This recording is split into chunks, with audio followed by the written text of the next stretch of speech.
કેમ છો વિદ્યાર્થીઓ? મજામાં છો? આપણે આ પ્રમાણે વિડીયો લેક્ચરમાં અત્યાર સુધીમાં તમારા અભ્યાસક્રમના 4 ચેપ્ટર પૂર્ણ કર્યા છે. ભાગીદારીનો પ્રવેશ પહેલું ચેપ્ટર, ભાગીદારીના વાર્ષિક હિસાબો બીજું ચેપ્ટર, પાઘડીનું પુનઃમૂલ્યાંકન ત્રીજું ચેપ્ટર અને પેઢીનું પુનઃમૂલ્યાંકન ચોથું ચેપ્ટર. તો અત્યાર સુધીના ચારે 4 ચેપ્ટર તમે બરાબર તૈયાર કરી દીધા હશે. આજે આપણે 5મા ચેપ્ટર માટે ભેગા થયા છીએ. તમારા અભ્યાસક્રમનું 5મું ચેપ્ટર ભાગીદારનો પ્રવેશ છે.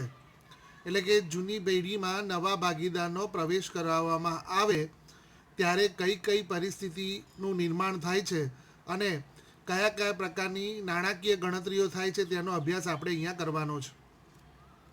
સામાન્ય રીતે જ્યારે આપણે કોઈપણ પ્રકરણની શરૂઆત કરતા હોઈએ ત્યારે એની બેઝિક થિયરીનો આપણે પહેલાં સંપૂર્ણ અભ્યાસ કરી લેવો જોઈએ. એ માટે આજે આપણે આ લેસન થિયરી માટેનું અને બંને દાખલાઓ માટેનું તૈયાર કરીશું અને ત્યાર પછી ધીમે ધીમે આ પ્રકરણને સમજવાનો પ્રયત્ન કરીશું. તો આજના ચેપ્ટર શરૂઆત કરીએ. ચલો ત્યારે આપણું આજનું લેક્ચર છે પ્રકરણ 5 માટેનું અને તેનું નામ છે ભાગીદારનો પ્રવેશ. ભાગીદારના પ્રવેશથી હું અહીંયા નોંધતો જઉં છું.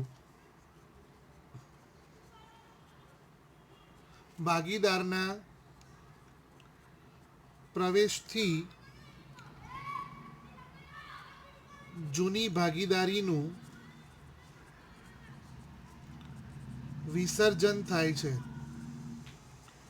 આ પહેલો મુદ્દો તમારે ધ્યાનમાં રાખવાનો છે કે ભાગીદારના પ્રવેશથી જૂની ભાગીદારી પેઢી હોય તેનું વિસર્જન થઈ જાય છે અને નવા ભાગીદાર સહિત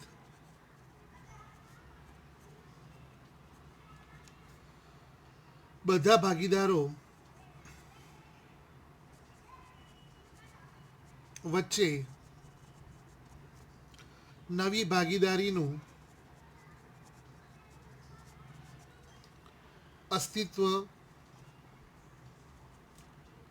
ઊભું થાય છે. જૂની ભાગીદારીનો અંત આવે છે અને નવા ભાગીદાર સહિત બધા ભાગીદારો વચ્ચે નવી ભાગીદારીનું અસ્તિત્વ આવે છે. ત્યાર પછીનો મુદ્દો છે નવા ભાગીદારના પ્રવેશ વખતે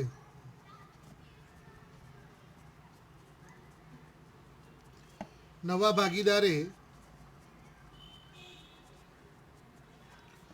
લાવવાની મૂડી,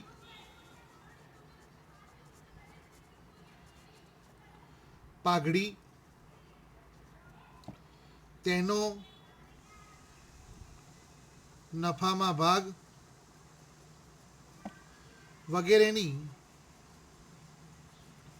શરતો પણ નક્કી કરવામાં આવે છે.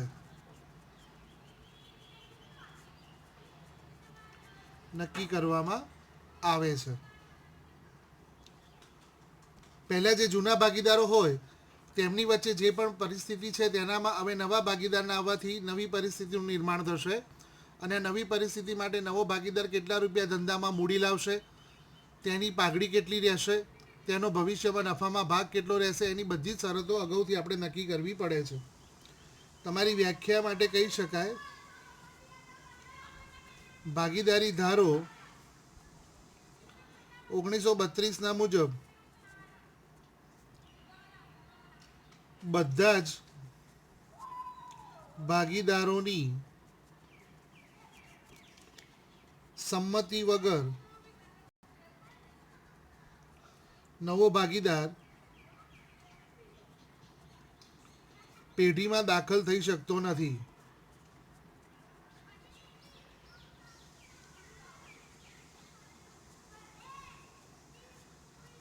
આ એક મુદ્દો થોડો ધ્યાન રાખવાનો છે. બોર્ડની અંદર પ્રશ્ન પૂછાય કે ભાગીદારી પેઢીમાં નવો ભાગીદાર ક્યારે દાખલ થઈ શકતો નથી, તો તમારે એવું લખવું પડે કે ભાગીદારી ધારા 1932 મુજબ બધા ભાગીદારોની સંમતિ ન હોય તો નવો ભાગીદાર પેઢીમાં દાખલ થઈ શકતો નથી. હવે અગત્યનો મુદ્દો છે પેઢીમાં નવા ભાગીદારને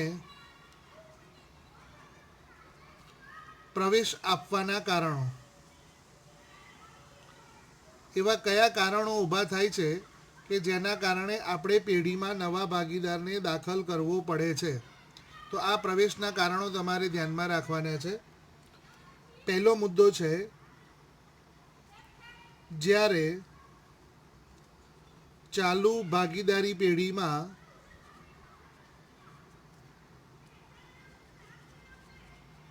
વધુ મૂડીની જરૂરિયાત હોય.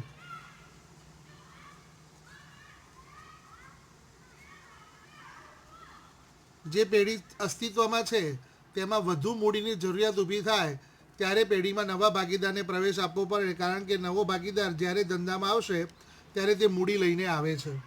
બીજો મુદ્દો છે જ્યારે ચાલુ ભાગીદારી પેઢીમાં વધુ સંચાલન શક્તિની જરૂરિયાત હોય.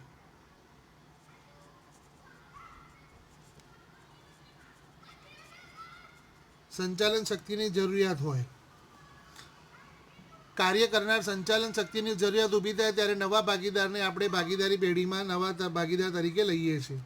ત્યાર પછી જ્યારે કોઈ ભાગીદાર નિવૃત્ત થાય કે મૃત્યુ પામે. ચાલુ ભાગીદારી પેઢીનો કોઈ ભાગીદાર નિવૃત્ત થાય કે તેનું મૃત્યુ થાય તો તેની જગ્યાએ નવા ભાગીદારને આપણે લેવો પડે છે. ચોથો મુદ્દો છે ભાગીદારી પેઢીનો કોઈ કુશળ અને કાર્યક્ષમ કર્મચારી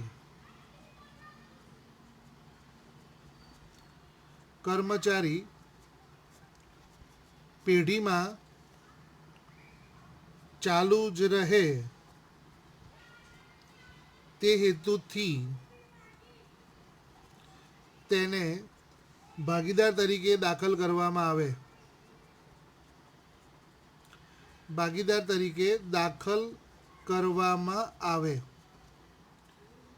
તમને બધાને ખ્યાલ છે કે કોઈ પણ ભાગીદારી પેઢીનું સંચાલન એના કર્મચારીઓથી જ થતું હોય છે. આપણા ધંધાનો કોઈ કુશળ અને કાર્યક્ષમ કર્મચારી હોય અને તે પેઢીમાં ચાલુ રહે તે માટે તેને ભાગીદાર તરીકે દાખલ કરી દેવામાં આવે. એટલે કે કર્મચારી મટીને તે ભાગીદાર બને એટલે કાયમ જિંદગીભર તે ધંધાકીય એકમમાં રહે છે. ત્યાર પછી ભાગીદારી પેઢીના ધંધાના જોખમોની વહેંચણી માટે જે પણ જોખમો છે તે વધુ ભાગીદારો વચ્ચે વહેંચાય તો દરેક ભાગીદારના ભાગે ઓછું જોખમ આવે તે હેતુ માટે ભાગીદારને નવા ભાગીદાર તરીકે લેવામાં આવે છે. હવે જ્યારે આપણે ધંધાકીય એકમમાં ભાગીદારને પ્રવેશ આપવામાં આવે ત્યારે એના પછી ધંધાકીય એકમમાં ઘણી બધી અસર થતી હોય છે. તો હવે આપણે અસરોની ચર્ચા કરીશું કે નવો ભાગીદાર જ્યારે ધંધામાં આવે ત્યારે પેઢીમાં શું અસર થાય છે, નવી કઈ અસરો ઉદ્ભવે છે. એટલે આપણે અહીંયા હેડિંગ લખીશું નવા ભાગીદારના પ્રવેશની અસરો, કે એવા કયા સિમ્ટમ્સ ઊભા થાય છે કે જેનાથી પ્રવેશ વખતે આપણને અસરો વિચારી શકાય. પહેલું છે જૂની ભાગીદારીનો અંત આવે છે અને નવી ભાગીદારી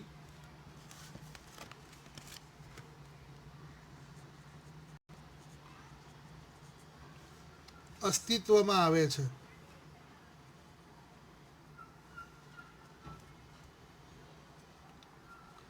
આ પહેલું એક અસર ઊભી થાય છે કે જૂની ભાગીદારીનો અંત આવે છે અને નવી ભાગીદારી અસ્તિત્વમાં આવે છે. ત્યાર પછી બીજો મુદ્દો આપણે જોઈએ નવા ભાગીદારને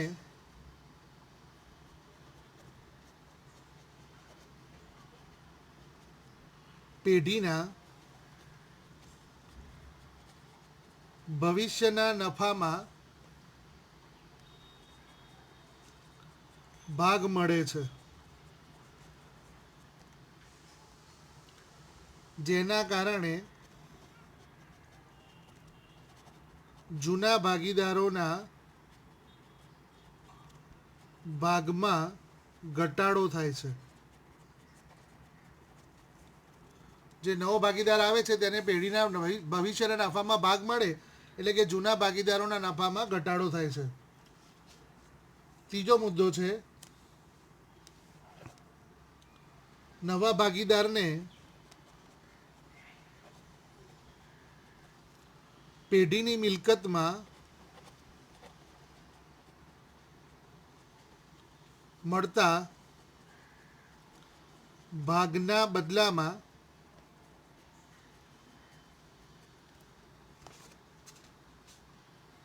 નક્કી કરેલી રોકડ કે અવેજ લાવવું પડે છે. ધંધાની જે મિલકતો છે એ મિલકતોમાં નવા ભાગીદારને હવે ભાગ મળવાનો છે, તો એ ભાગના બદલામાં અત્યારે વર્તમાન સમયમાં તેણે કોઈક રોકડ કે અવેજ લાવવો પડે છે. ત્યાર પછી આગળનો મુદ્દો છે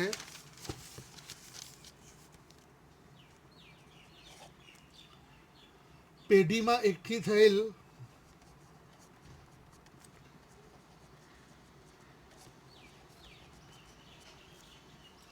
નફો કે નુકસાન, અનામતો અને અવાસ્તવિક મિલકતોની બાકીઓ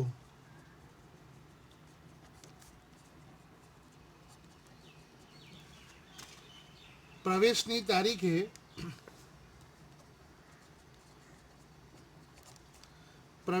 તારીખે જૂના ભાગીદારો વચ્ચે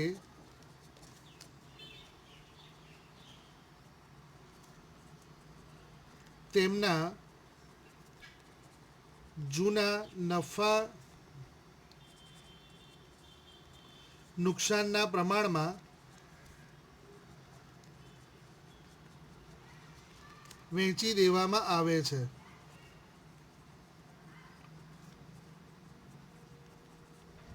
આનો અર્થ એ થાય કે ધંધાકીય એકમમાં જે પણ અનામતો ઊભી થયેલી છે, જે નફો કે નુકસાન છે, અવાસ્તવિક મિલકતોની બાકીઓ છે, એ બધી જ રકમ જૂના ભાગીદારો વચ્ચે તેમના જૂના નફા નુકસાનના પ્રમાણમાં વહેંચી દેવામાં આવે છે.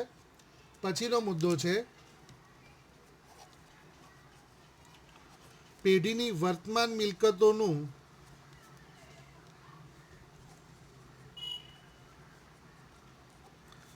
પુનઃમૂલ્યાંકન કરવામાં આવે છે. અત્યારે જે વર્તમાનમાં પેઢીની મિલકતો છે તેનું પુનઃમૂલ્યાંકન કરવામાં આવે છે અને જવાબદારીઓનું પુનઃ આકરણી કરવામાં આવે છે. એટલે કે ફરીથી તેનું મૂલ્યાંકન કરવામાં આવે છે.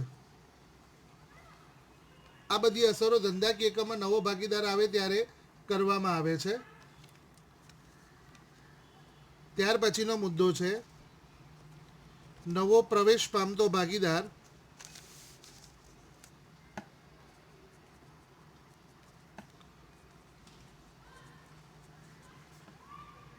તેના ભાગની પાઘડી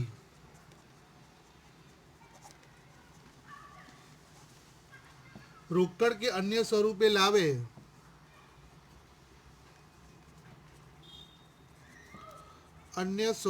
લાવે તેની હિસાબી અસર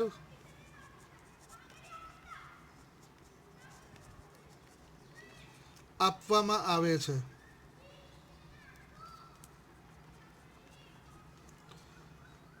આ પ્રમાણે જુદા જુદા પ્રકારના પરિવર્તનો ધંધાકીય એકમમાં ભાગીદારના પ્રવેશ થવાના કારણે થાય છે.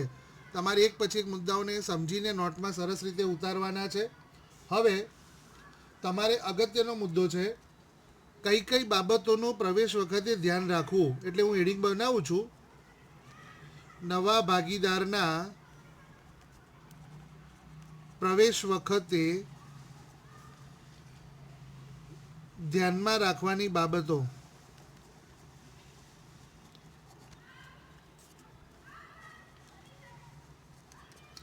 કઈ એવી બાબતો છે કે જે તમારે ભાગીદારના પ્રવેશ વખતે ધ્યાનમાં રાખવી પડે છે? આ બધી બાબતોનો હવે આપણે એક પછી એક ક્રમાનુસાર અભ્યાસ કરીશું. પહેલું, નફા નુકસાનનું નવું પ્રમાણ.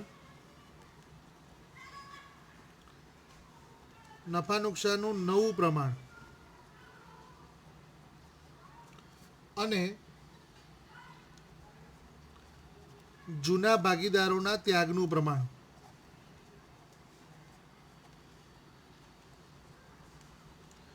નવા ભાગીદારના પ્રવેશ વખતે કયું પ્રમાણ નવું આવે છે તે અને જૂના ભાગીદારનો ત્યાગ કેટલો થયો છે તે તમારે પહેલાં ધ્યાનમાં રાખવું પડે. ત્યાર પછી બીજો મુદ્દો છે પાઘડી અંગેની હિસાબી અસરો.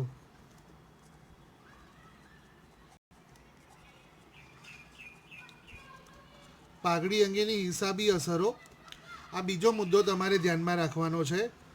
ત્રીજો મુદ્દો છે દેવા અને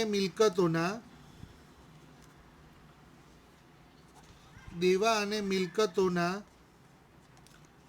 પુનઃમૂલ્યાંકનની અસરો.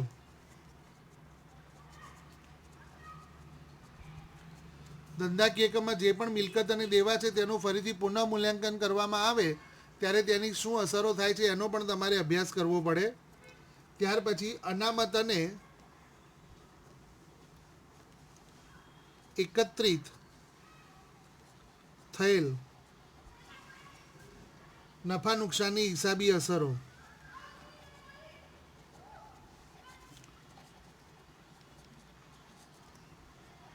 ધંધાકીય એકમમાં જે પણ અનામતોને એકત્રિત થયેલો નફો કે નુકસાન હોય તેની હિસાબી અસરો શું આપવામાં આવશે તેની પણ તમારે ધ્યાનમાં રાખવું પડે. અને છેલ્લો મુદ્દો છે ભાગીદારોના મૂડીમાં ફેરફાર. આ બધી બાબતો નવા ભાગીદારના પ્રવેશ વખતે તમારે ધ્યાનમાં રાખવી પડે છે. એક સામાન્ય સમજણ આપણે એવું કરી શકીએ કે જ્યારે નવા ભાગીદારનો પ્રવેશ થાય ત્યારે એટલે એક નોંધ આપણે વિચારી શકીએ છીએ કે નવા ભાગીદારના પ્રવેશ થવાના કારણે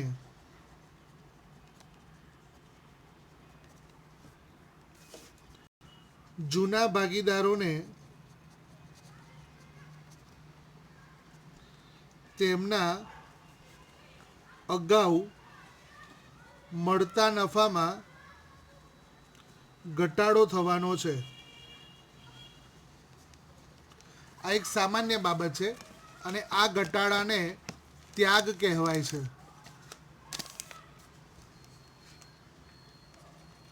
અને આ ઘટાડાને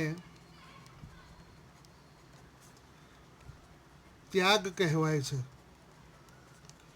એટલે કે આપણે પ્રવેશના દાખલામાં સૌથી પહેલાં ત્યાગનું પ્રમાણ ધ્યાનમાં લેવું પડે.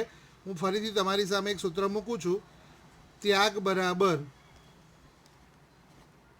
ભાગીદારોનું જૂનું પ્રમાણ માઇનસ ભાગીદારોનું નવું પ્રમાણ. એટલે કે ભાગીદારોના જૂના પ્રમાણમાંથી ભાગીદારોનું નવું પ્રમાણ બાદ કરીએ તો તમને ત્યાગ મળશે. ભાગીદારી પેઢીના પ્રવેશમાં ત્યાગની ગણતરી જ અગત્યની છે. હવે આપણે થોડા નવા પ્રમાણ શોધવા માટેની ગણતરીના મુદ્દાઓને ધ્યાનમાં લઈને સ્વાધ્યાયના ટૂંકા દાખલાઓ તરફ આપણે વળીએ. આ ચેપ્ટરમાં થિયરિકલ પોર્શન તરીકે અત્યાર સુધી જે આપણે ચલાવ્યું છે તેની હું ફરીથી તમારી સામે એક વખત રિવિઝન કરાવું છું. સૌથી પહેલો મુદ્દો છે કે ભાગીદારીના પ્રવેશથી જૂની ભાગીદારોનું વિસર્જન થાય છે. તમામ ભાગીદારો વચ્ચે નવી ભાગીદારી પેઢીનું અસ્તિત્વ થાય છે. નવા ભાગીદારે પ્રવેશ વખતે ભાગીદારી લાવવાની મૂડી, પાઘડી, તેના નફામાં ભાગ વગેરેની શરતોનો પણ નક્કી કરવામાં આવે છે. એક અગત્યની વસ્તુ તમારે ધ્યાન રાખવાની છે કે ભાગીદારી ધારા 1932ના મુજબ બધા જ ભાગીદારો જ્યારે સંમતિ આપે ત્યારે જ નવો ભાગીદાર પેઢીમાં દાખલ થઈ શકે છે. બીજો એક છે પેઢીમાં નવા ભાગીદારને પ્રવેશ આપવાના કારણો. આપણે એક પછી એક કારણો વિસ્તૃત રીતે તમારી સામે મૂક્યા, તમે તેને નોંધ્યા પણ હશે. પછી છે નવા ભાગીદારના પ્રવેશની અસરો, કે કે જ્યારે પેઢીમાં નવો ભાગીદાર આવે ત્યારે કયા પ્રકારની હિસાબી અસરો થાય છે તે તમારી સામે મેં અહીંયા મુદ્દાઓ મૂક્યા છે. આ ઉપરાંત બીજા પણ મુદ્દાઓ છે. આ બધા જ મુદ્દા તમારે ધ્યાનમાં રાખીને નોંધવાના છે, કારણ કે તે પરીક્ષામાં થિયરી તરીકે તમારી સામે પૂછાઈ શકે છે. બીજો એક મુદ્દો છે નવા ભાગીદારના પ્રવેશ વખતે ધ્યાનમાં રાખવાની બાબતો, કે કઈ કઈ બાબતો તમારે નવા ભાગીદારના પ્રવેશ વખતે ધ્યાનમાં રાખવી પડે છે. તો બધી જ વિગતો થિયરીના ભાગરૂપે તમારે તૈયાર કરવાની રહેશે. હવે તમારી સામે નવું પ્રમાણ શોધવા માટેના જુદા જુદા મુદ્દાઓ છે, તેને ધ્યાનમાં રાખીને આપણે સ્વાધ્યાયના દાખલા તરફ આગળ વધીશું. હું અહીંયા મથાળું લખું છું. પ્રવેશ બાદ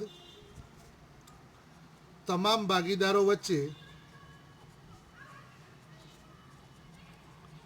નવું પ્રમાણ શોધવું.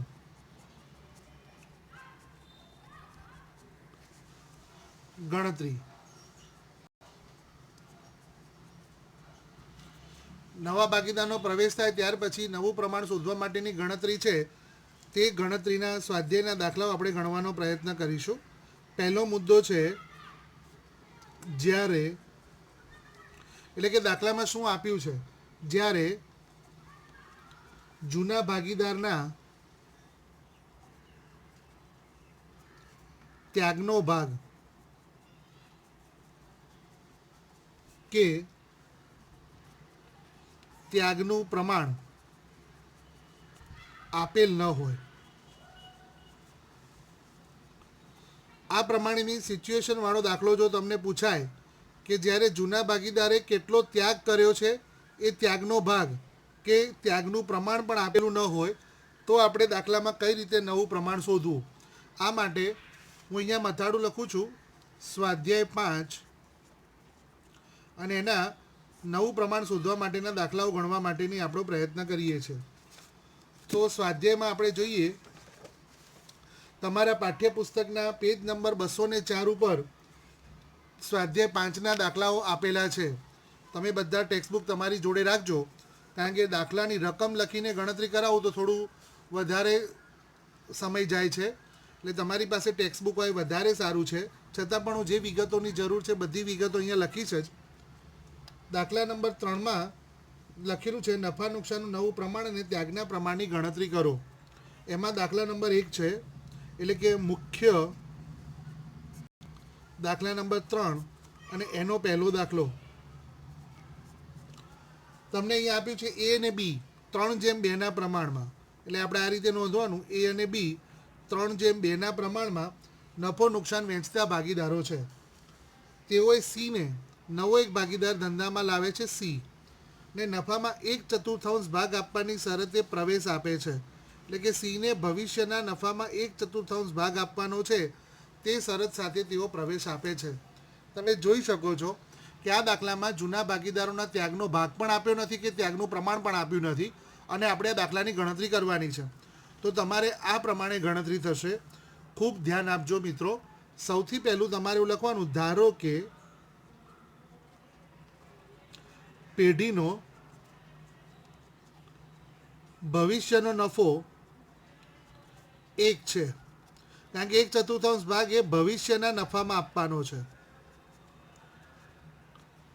તો આપણે ભવિષ્યનો નફો 1 ધારવાનો છે, કે ધારો કે પેઢીનો ભવિષ્યનો નફો 1 છે, તો 1માંથી 1/4 ભાગ કે જે સીનો છે એ આપણે બાદ કરતા વધેલ 3/4 ભાગ. આ હું લસા લઈને ગણતરી કરું છું કે 1માંથી 1/4 બાદ કરીએ એટલે સામાન્ય ગણતરી છે 4 ગુણ્યા 1 એટલે 4, એમાંથી 1 બાદ કરે એટલે 3/4 ભાગ વધે. અને જો તમને ન ખબર પડે તો તમારે અહીંયા ઉપર નીચે 4 વડે ગુણવાના છે, કારણ કે છેદ સરખા હશે તો તમારે કોઈ પણ ગુણાકાર કે સરવાળો થઈ શકે છે. એટલે આનો લસા લઈએ તો ઉપર નીચે 4 વડે ગુણવા પડે. એટલે આની ગણતરી થાય 4/4 માઇનસ 1/4, એટલે વધેલો 3/4 ભાગ આવે, જે એ અને બી વચ્ચે તેમના 3:2 પ્રમાણમાં વહેંચાશે. ખ્યાલ આવી ગયો? તો તમારે પહેલાં શું કરવાનું છે, ધારો કે પેઢીનો ભવિષ્યનો નફો 1 છે. આ 1માંથી 1/4 ભાગ સીનો ભાગ તમારે બાદ કરવાનો છે. તો વધેલો 3/4 ભાગ એ અને બી વચ્ચે 3/2ના પ્રમાણમાં, એટલે એમના પ્રમાણમાં વહેંચાશે.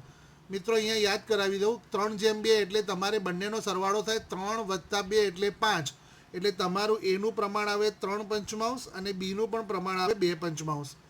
હવે એ 3/4 ભાગ છે એ તમારે 3/2માં તમારે વહેંચવાનો છે. તો અહીંયા આપણે જવાબ તૈયાર થશે. એનો ભાગ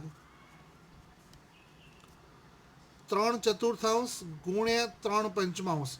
વહેંચણી કરવાની છે એટલે ગુણાકાર કરવાનો છે. 3/4 ગુણ્યા 3/5 કરીએ એટલે 3 × 3 9, 5 × 4 20.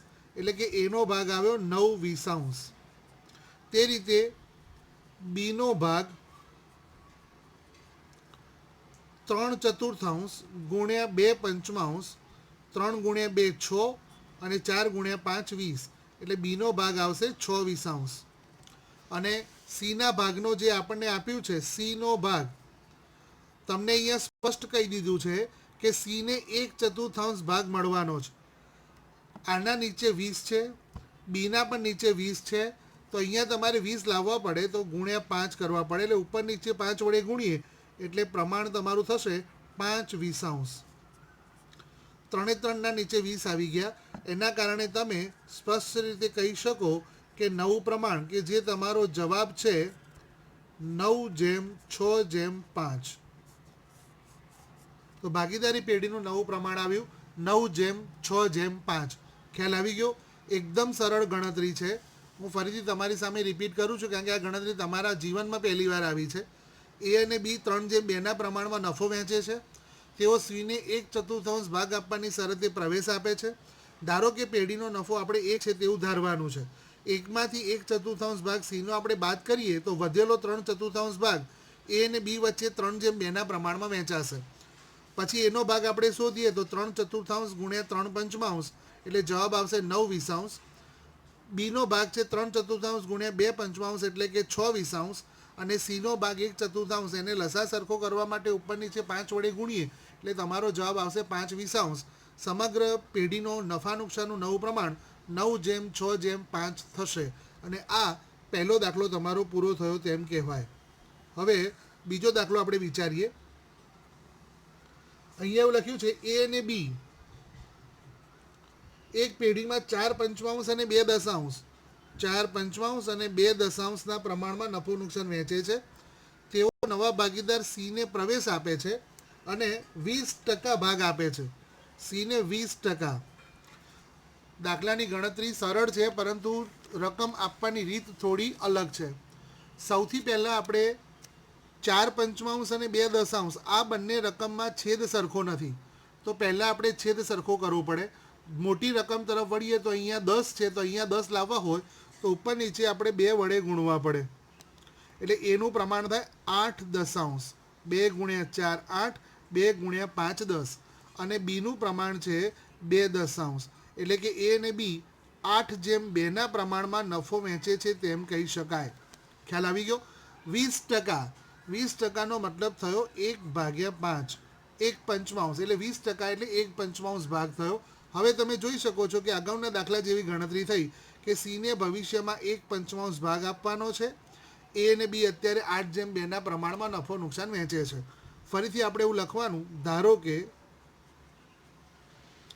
પેઢીનો ભવિષ્યનો નફો 1 છે. હવે આપણે વહેંચણી કરીએ. 1 - 1/5 સીનો ભાગ બાદ કરતા વધેલો ભાગ. હવે તમને ખબર પડી જશે કે 4/5 આવે. 5 × 1 5, એમાંથી 1 બાદ કરે એટલે 4/5 ભાગ એ વધેલો ભાગ છે, જે બે ભાગીદારો વચ્ચે એટલે કે એ અને બી વચ્ચે 8/2માં વહેંચાશે. હવે આપણે દાખલાની જવાબની ગણતરી કરીએ. તો સૌથી પહેલાં એની વાત કરીએ. તમારે 4/5 ભાગ વહેંચવાનો છે અને એ પહેલાં 8/10માં વહેંચાશે. કારણ કે 8 અને 2નું ટોટલ 10 થાય, એટલે 8 ભાગ્યા 10 અને 2 ભાગ્યા 10, એટલે 4 પંચમાંશ ગુણ્યા 8 દશાંશ, 8 ગુણ્યા 4 32 અને 5 ગુણ્યા 10 50, એટલે એનો ભાગ થયો 32 ભાગ્યા 50. હવે બીની ગણતરી વિચારીએ તો બીનો ભાગ છે 4 પંચમાંશ ગુણ્યા 2 દશાંશ, 4 ગુણ્યા 2 8 અને 5 ગુણ્યા 10 50, એટલે કે બીનો ભાગ થશે 8/50. અને સીની વાત કરીએ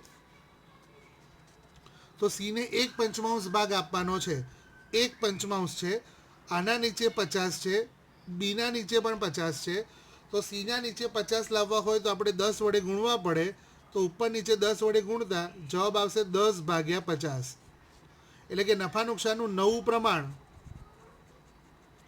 32/8/10. મિત્રો આ રકમ મોટી છે, જો તમારે આને નાની કરવી હોય તો આના અડધા તમે કરી શકો છો. 32ના અડધા 16 થશે, આ 4 થશે અને આ 5, તો નફા નુકસાનનું પ્રમાણ થશે 16/4/5 અને એ તમારો જવાબ છે. બંનેની ગણતરી સરખી જ હતી, પરંતુ રકમ આપવાની રીત થોડી અલગ હતી. અને આપણે આ 2 દાખલા પૂરા કર્યા. આગળ એક ત્રીજો દાખલો જોઈએ.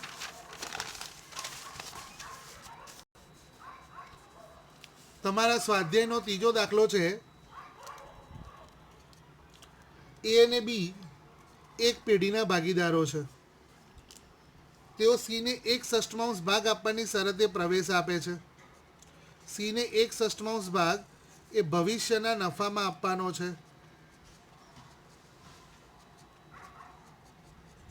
ભવિષ્યના નફામાં ભાગ આપવાનો છે. પછી એવું લખ્યું છે સીના પ્રવેશ બાદ એ અને બીનું નવા પ્રમાણ 2/3 રહેશે. જો પહેલાં તમને સ્પષ્ટ કહીએ કે જૂનું પ્રમાણ આપેલ નથી. જ્યારે જૂનું પ્રમાણ આપેલું ના હોય ત્યારે આપણું મથાળું બનશે. એટલે આ દાખલાની ગણતરી તમારે આ રીતે મથાળા સાથે છે. જ્યારે જૂના ભાગીદારોનું જૂનું પ્રમાણ નવા ભાગીદારનો ભાગ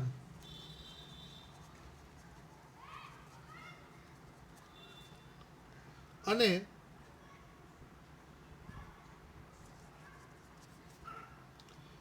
જૂના ભાગીદારનું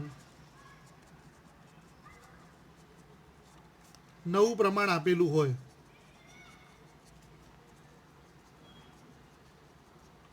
જ્યારે જૂના ભાગીદારનું જૂનું પ્રમાણ ન આપેલ હોય અને નવા ભાગીદારનો ભાગ અને જૂના ભાગીદારનું નવું પ્રમાણ આપેલું હોય ત્યારે દાખલાની ગણતરી કઈ રીતે થશે એનો આપણે વિચાર કરીએ. તો અહીંયા એવું લખ્યું છે એ અને બી કયા પ્રમાણમાં નફો વહેંચે છે તે આપ્યું નથી, પરંતુ સીને 1/6 ભાગ આપવાની શરતે પ્રવેશ આપે છે અને ભવિષ્યમાં નફાનો ભાગ એ 1/6 છે. અને પ્રવેશ બાદ એ અને બીનું પ્રમાણ 2/3 રહેશે. એટલે કે એ અને બીનું નવું પ્રમાણ 2/3 રહેશે. તો આ દાખલાની ગણતરી કઈ રીતે થશે? અગાઉ ધાર્યું છે તે પ્રમાણે ધારો કે પેઢીનો ભવિષ્યનો નફો 1 છે. તમારે 1ની ગણતરી કરવાની. હવે 1 - 1/6 આપણે સીનો ભાગ બાદ કરીએ, વધેલ 5/6 ભાગ. હવે તો તમને બધાને લસા લેતા આવડી ગયો હશે. 1 - 1/6 એટલે 6 ગુણ્યા 1 6 અને એમાંથી 1 બાદ કરો એટલે 5/6 ભાગ એ અને બી વચ્ચે 2/3 વહેંચાશે. 2/3 તમારે તેને વહેંચવાનો છે. હવે આપણે ગણતરી કરીએ. એનું ભાગ 5/6 ગુણ્યા 2/3 એટલે 2/5 અને 3/5, 2/5. તો 5 ગુણ્યા 2 10 અને 6 ગુણ્યા 5 30.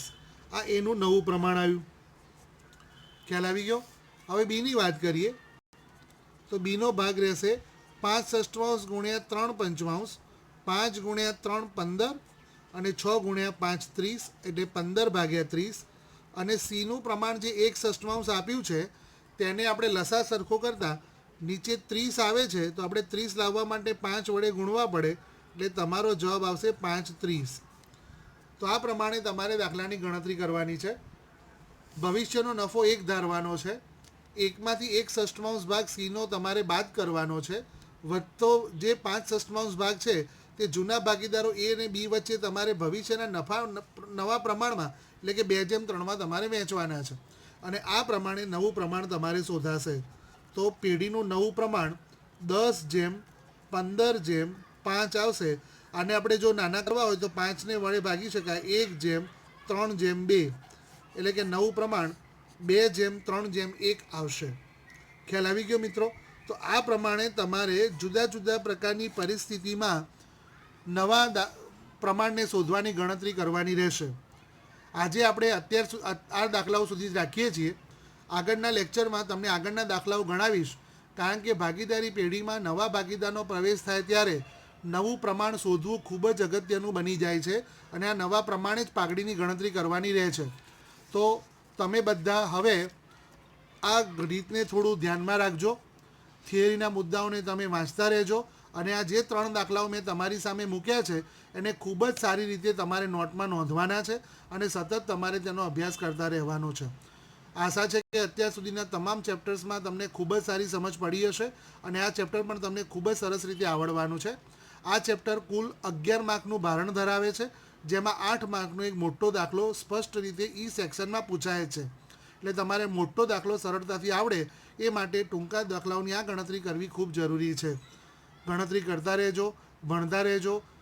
શુભેચ્છા મારી તમારી સાથે છે. ઘરમાં રહેજો, સ્વસ્થ રહો, ભણતા રહો. અસ્તુ.